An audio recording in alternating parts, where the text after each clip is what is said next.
I have an awesome crochet stitch tutorial for you today, but it's a 2-for-1 today because not only am I going to give you the crochet tutorial, I'm also going to be announcing the winner for the mini yarn giveaway, not to be confused with the big one that's going on. Somewhere within this tutorial, I'm going to do a pop-up on the screen. If your name is on the screen, you've got 48 hours to respond. You need to send me a DM with your full name and your shipping address. Disclaimer, today is Saturday, March 21st, so if you're watching this after that date, this particular giveaway is over, but there's still more going on. Nothing more to it but to do it. Grab your yarn and hook and let's do this. Today's crochet stitch tutorial is going to be on the block stitch. It's not a beginner stitch. I would say it's an advanced or intermediate stitch, but anyone can do this stitch with a little bit of practice. It's perfect for blankets and wearables, and you can use any size yarn and any correlated size hook. So grab whatever you want to make this stitch. To perform the block stitch, you're just going to need a multiple of 3. So chain any multiple of 3 that you want for your project and then add 1. For this tutorial, we're going to go ahead and we're going to chain 15 and then we're going to add 1. So chain 16, meet me back here. We've got our 16 chains. We're going to turn our chain sideways and starting in the second chain from the hook. So here's the first chain. Starting right here, we're going to single crochet in the first stitch and in the second stitch.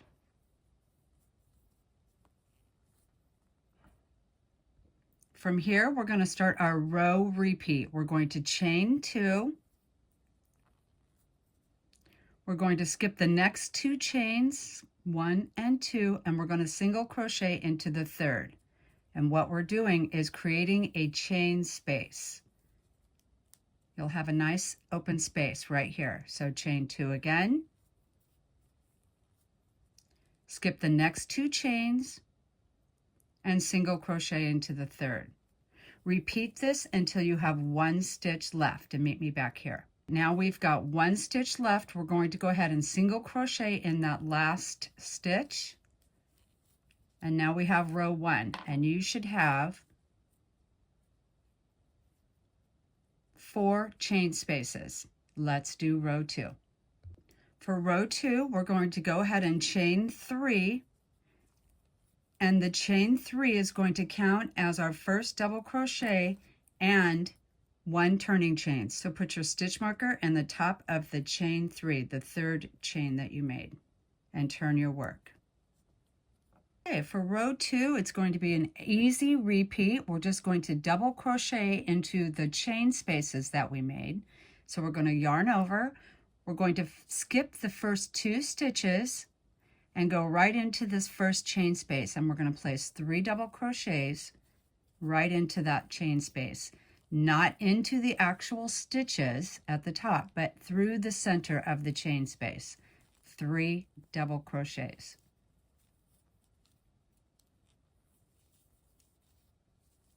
And that's all we're going to do. We're not going to do any chaining. We're just going to yarn over, move over to the next chain space, and place 3 double crochets in there.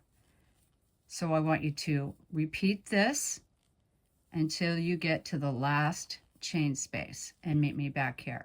In that last double crochet of the 3 double crochets in the last chain space, and now we're going to skip the next stitch and put 1 double crochet in the very last stitch of the row.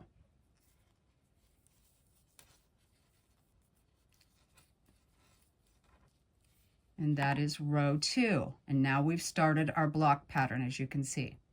For row 3, we're going to chain 1 and turn our work, and we're going to single crochet in this very first stitch right underneath our chain 1. So 1 single crochet, and from here on out we're going to be putting our single crochets in between the 3 double crochets in these open spaces. So we need to start with this first one. This is the one that would be really easy for you to skip over. So just remember, do your first single crochet and then single crochet in the space right below it. Then we're going to chain 2, and this is our repeat for the row. Chain 2, skip over the next 3 double crochets, and single crochet in that open chain space. Once again, chain 2, skip over the 3 double crochets or the cluster of double crochets, and single crochet in the next open chain space. Chain 2, skip the next 3, single crochet in the open chain space. At the end, we're going to skip that open chain space and actually do our chain 2 and single crochet in the top of that chain 3 from the previous row. That's why I recommend you using the stitch marker.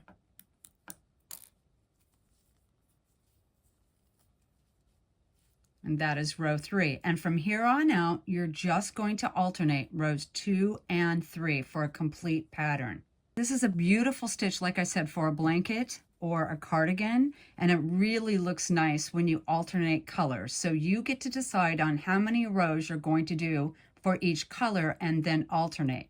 If you want to change colors, you want to do it on that last single crochet. So you would have your chain 2, you would enter your hook in the top of the chain 3, yarn over and pull up a loop, and then introduce your new color by placing it over top of the yarn. Hold on to that new color and then both tails down here of both colors and pull through with the new color. And now you're ready to repeat your rows. I suggest that you leave your first color hanging and that you do 2 rows minimum in between so that you can just easily change back to your original primary color and not have to weave in so many ends, but it's up to you. Okay, I hope you love this tutorial and congratulations to our yarn winner. Please like, share, and leave me comments on what you think of this stitch and what you plan on making with it. Would love to see photos of it as well. And until next time, thanks so much.